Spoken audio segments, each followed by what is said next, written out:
So, I was scrolling through social media when I saw this post of who would be the best out of these fictional players, and I thought, this is pretty interesting. Why not talk about these players if they were to gain these abilities, which are really superpowers, and then I gave myself the extremely difficult job of trying to rank them. So, in this video, I'm just going to talk about these players and then try and rank them. So, the players are Derrick Rose if he never got injured, Russell Westbrook if he gained Curry shooting, Giannis if he got Kobe's mid-range, John Wall if he gained Harden shooting, Kevin Durant if he gained Kyrie's handles, Kawhi Leonard if he gained Russell Westbrook's athleticism, Harden with Kawhi's defense, Curry gets LeBron's dunks, and then Isaiah Thomas becomes 6'5". So with this ranking, I'm just assuming all these players are in their prime because, current Isaiah Thomas, that 6'5", doesn't really compare to these other players, nor does, it's just better if they're all in their prime and more simple. So this ranking was extremely tough. Feel free to comment your own ranking in the comments.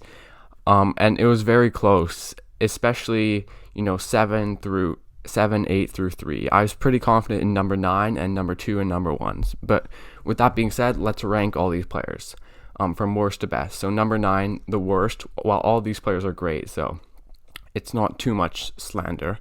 It's 6'5" Isaiah Thomas. Isaiah Thomas, if he is 6'5", would be a good player, but I don't know if he compares to the rest of these guys. The competition is so tough. He's like 2% better on offense because he can get his shot off easier, and he's probably a better finisher at the rim. And then on defense, he becomes a competent defensive player, and that saves his team a bit of, anguish trying to cover up for him. So he's a good player, but he's not really gaining a basketball skill. He's becoming taller, but he's still not an athletic player per se. And he's not like a physical freak. He's just 6'5", and he's a good player, but he's number 9, unfortunately. And then number 8, this one hurt me because it's the one I'd most like to see, because I don't want to see anyone become that overpowered, but it's really unfortunate. It's Derrick Rose without the injuries. I mean, he would be a great player, but again, sort of like Isaiah Thomas, he's not gaining a basketball skill. If he was the youngest MVP, so he would be one of the best players in the NBA, certainly when he was in his prime, and probably still now. Obviously, just the athleticism, the speed, the finishing at the rim. I mean, his play style did put him at risk for injuries, but in this hypothetical, he's not getting injured. But he just, unfortunately, he's not gaining anything like any of these other super players. So Derrick Rose has to be number 8, but 8 through 3 is really close. So he's not that far back from all the other guys. So next we get to number 7, and it starts to get even closer. And I'm going with John Wall with Harden shooting. This would be a great player. You get like 23 and 10 John Wall with great defense, and now he's one of the best perimeter scorers ever. He would be shooting step backs, and then if you go up on him, he can easily get into the lane and make plays. And then he's a good defender. He can space the floor and play off ball a bit better. He's also a good mid-range shooter because it's as Harden shooting, not just his 3-point shot. And this would be a great player, but unfortunately, he just has to rank at number 7 because the competition is so tough. Okay, number 6 is Curry with LeBron's dunks. The first thing to say here is how different is this guy than actual Curry? Because just Curry alone ranks him pretty high on this list, and then he's getting LeBron's dunks, but what is that really adding to him? His game is still going to be perimeter oriented, and it's not like Curry is missing open dunks. Maybe you get like 1 or 2 posterizers and like finishes a bit better at the rim, but he's already a good finisher at the rim. So to me, he's only like 1 or 2% better overall, just because he shoots 65% of the rim instead of 60 per se. I don't know the exact numbers, but he still doesn't have crazy athleticism. He just has the dunking. So maybe they meant to say LeBron's finishing at the rim, but it says LeBron's dunking, so I just can't rank him any higher than this because he's not really gaining too much. Okay, number 5 is Westbrook with Curry shooting. This might be a bit low. Initially, I thought this guy would be higher, but if you think about it, how much better is this guy than just Curry? Because they're same in terms of shooting, but this guy's the Westbrook with Curry shooting is probably a better all-round player. But he's a great rebounder, a good playmaker, and then a good finisher at the rim, and then the best shooter of all time. Something that would be interesting with this fictional character is Russ's mentality if he is a great shooter. Would he still be a good playmaker and be willing to share the ball as a point guard? Or would he just be way too aggressive, shooting bad shots? Or would that actually be good? Like if Curry was more aggressive and, he takes a long three every possession and he's willing to shoot it and not as unselfish. Has Curry's unselfishness actually hurt him in terms of individual stats? So this would be a pretty interesting player to see, but the thing is, how much better than Curry would this player actually be? And that's sort of what holds him down. Okay, number 4, I have Kawhi Leonard with Russell Westbrook's athleticism. This might be a bit high, but this is just a great two-way player in terms of everything Kawhi can do offensively with his mid-range and his post-ups and his playmaking and his handle and all that, all of Kawhi's strengths. And then defensively, he's still a defensive player of the year candidate.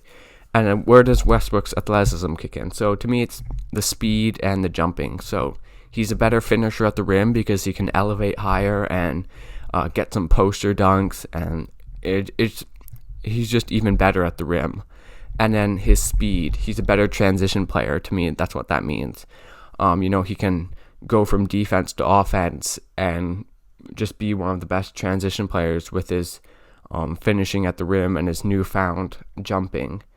And then also going back in transition defense, he'd probably get a few more chase down blocks with his speed and then obviously his hand size and timing and that sort of thing. So this is a really good player. It's like Kawhi Leonard, but even better. Okay, number 3 is KD with Kyrie's handles.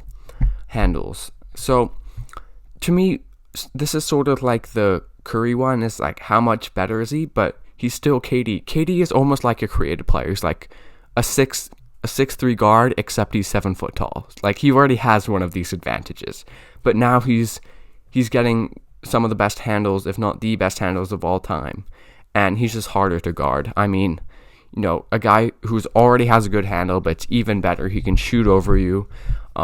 He'd be breaking ankles. I mean, this would just be unfair. Like, I do not want to guard that person. KD is already probably the most unguardable player in the NBA, and he just becomes harder to guard. I mean, that would just be tough. But what's holding him back from the top 2 is that it's not too different from KD. Okay, so the top 2. Harden with Kawhi's defense and Giannis with Kobe's mid-range. These are comfortably the 2 best for me, and I'm pretty confident in my ranking of who would be the best and who would be the second best. So second best, I have Harden with Kawhi's defense. And the thing to say here is he's maybe the best offensive and defensive player in the league. If we're talking about offensively, someone who could put average 36 points a game over a season, and then defensively, a defensive player of the year candidate. And he'd probably score even more just because of his ability to get Kawhi's ability to get steals. Would open up more fast breaks. So you could see this guy averaging like 37 points, 8 assists, 8 rebounds, and 2 steals and a block. Like, could you imagine?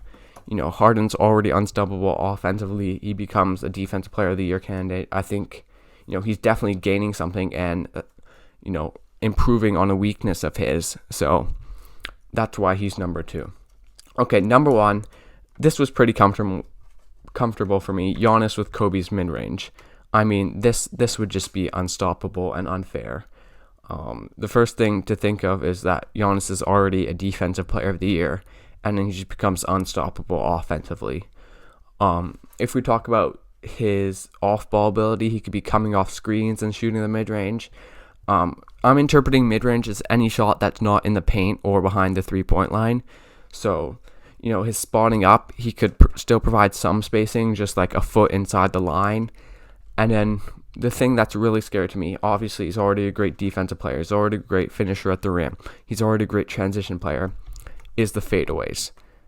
It would just be unfair. You throw it to Giannis in the post.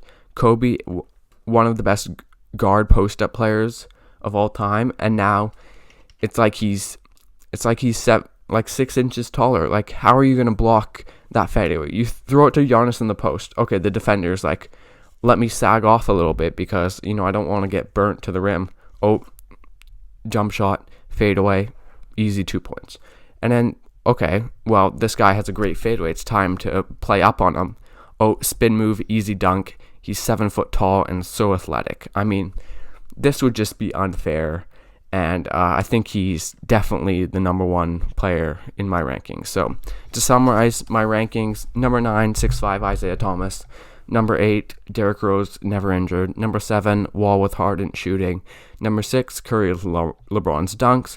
Number 5, Westbrook with Curry shooting. Number 4, Kawhi with Westbrook's athleticism. Number 3, KD with Kyrie's handle.